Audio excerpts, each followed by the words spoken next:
Chambers, he's a model pro.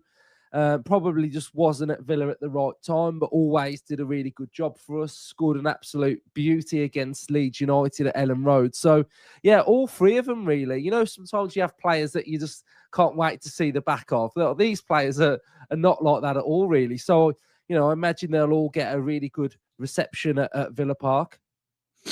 Yeah, I think El Ghazi I think I said on your podcast on Monday, he's a really interesting one because I think everybody knows the quality he's got. But when he came to Cardiff, he just hadn't played for so long. It took him ages to kind of get up to speed where you thought he was starting to get fit and then he got injured. And then he came back recently against Millwall and he looked really motivated. And you thought, oh, here we go. Now this is going to be it. And then he's kind of been in and out of the side a little bit over those next couple of weeks.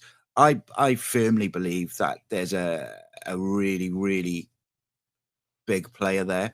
Like I genuinely think that if we can get him 100% fit and he's motivated, he's probably one of them who's too good for the Championship. And I look at this Cardiff side at the moment, and we have actually got. It sounds ridiculous when we're where we are in the league, but I think we've got probably 3 players in El Ghazi, Robertson, and Manswerk, who we signed on loan from Ajax in January. I think they're all too good for the Championship, but for different reasons, they're in the Championship at the moment. Obviously, in Alex Robertson's case, he's 21. He was at Manchester City. He moved to play regular football. El Ghazi, obviously, as we mentioned, hasn't played for a while.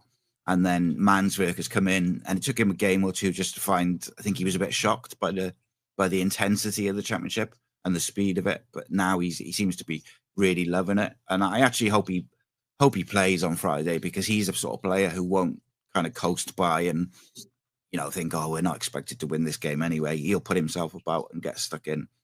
Callum Chambers, I think he struggled for Cardiff. I think at the start at centre back, he just looked like the Championship was quick and just a bit. Teams were getting in behind him, and it just seemed like he was getting not overawed. I don't want to say that because I don't want to be disrespectful, but he just seemed like he wasn't quite at his best, shall we say? And then as soon as Omar Rhys moved him into the central midfield area, he's been flying. And even again yesterday, he came in, started, probably not fully fit, gave us an hour, and he was pretty faultless. He played. I think you said on Monday he played a game for you in sort of defensive midfield as well, didn't he? Yeah, it was sort of it was our last home game last season, and he hadn't played for ages. And we were playing Liverpool,